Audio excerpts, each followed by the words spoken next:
एक बार एक लड़का था जो अपने दोस्त की शादी में जाने के लिए बहुत दूर से आया था। लड़का शादी में इसलिए गया क्योंकि ये उसके खास दोस्त की शादी थी और उसने अपने दोस्त से शादी में आने के लिए वादा भी किया था। उसका दोस्त चाहता था कि लड़का उसकी शादी में आए, इसलिए उसने उसे अपने घर बुलाया। उसने बहुत सारे दोस्त बनाए और शादी में खूब मौज मस्ती की। लड़का शादी के दौरान एक ही जगह पर रहा और अपने दोस्त के परिवार के कई लोगों से दोस्ती की। उसकी मुलाकात एक लड़की से भी हुई जो उसके दोस्त के रिश्तेदार की दोस्त थी। 3 दिन की शादी के दौरान उन्होंने खूब बातें की क्योंकि उन दोनों के पास खाली समय था। लड़के को लड़की पसंद आने लगी जो उसके दोस्त के परिवार की दोस्त थी।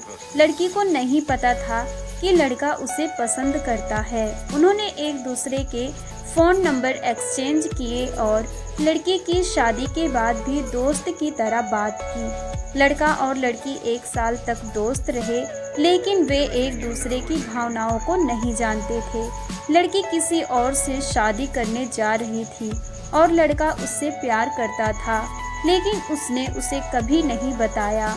लड़की भी उसे पसंद करती होगी, लेकिन वह ऐसा बिल्कुल नहीं सोच रही थी। उसे चिंता थी कि अगर हम इस तरह बात करेंगे तो लड़का हमसे बात नहीं करना चाहेगा क्योंकि हम दोस्त हैं। एक दिन लड़की ने लड़के से कहा कि वह शादी करने जा रही है और चाहती है कि वह शादी में आए।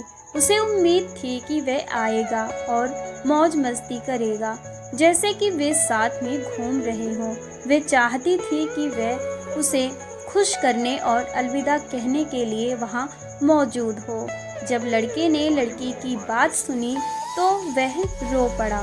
उसने उससे कहा कि वह उसकी शादी में आने की कोशिश करेगा, लेकिन उसे पहले कुछ करना है। फिर वह अपने कमरे में चला गया। रात को लड़का बिस्तर पर जाता है और सोने की कोशिश करता है, लेकिन जब वह अपनी दोस्त के बारे में सोचता है तो उसे उसकी बहुत याद आती है।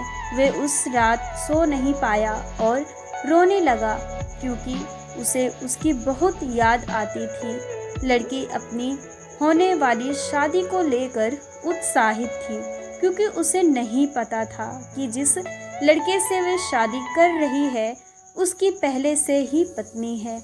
वे शादी से पहले अपनी दोस्त को अपने घर पर आमंत्रित करने का इंतज़ार कर रही थी ताकि वे अपने नए घर जाने से पहले साथ में मौज मस्ती कर सकें।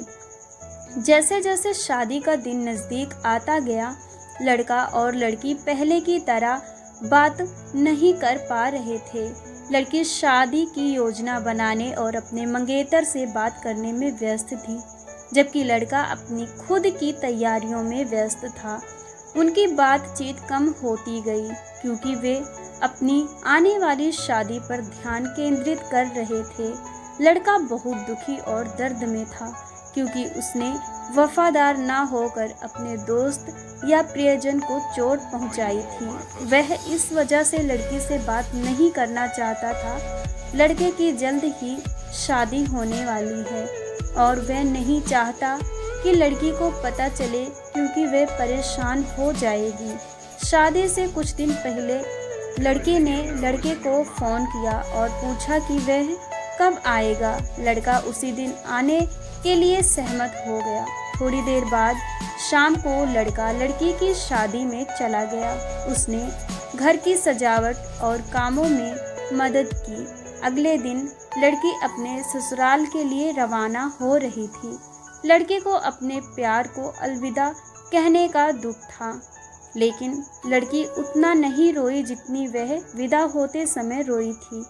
लड़के का दोस्त उससे ज़्यादा रोया क्योंकि वह लड़की से बहुत प्यार करता था, लेकिन उसने कभी उसे नहीं बताया कि वह कैसा महसूस करता है। वे कभी नहीं मिले क्योंकि वे एक दूसरे से बहुत दूर थे। लड़की ने सही समय आने तक लड़की को यह बताने के बारे में नहीं सोचा कि वह उससे प्यार करता है।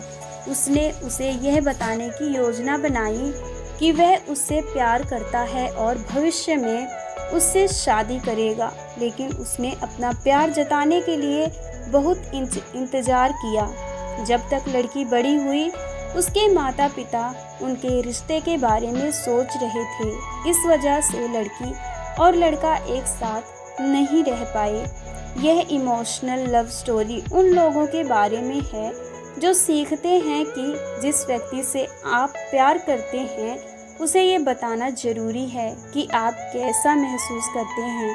अगर आप अपनी भावनाओं को व्यक्त नहीं करते हैं तो आप जिससे प्यार करते हैं वह किसी और के साथ हो सकता है।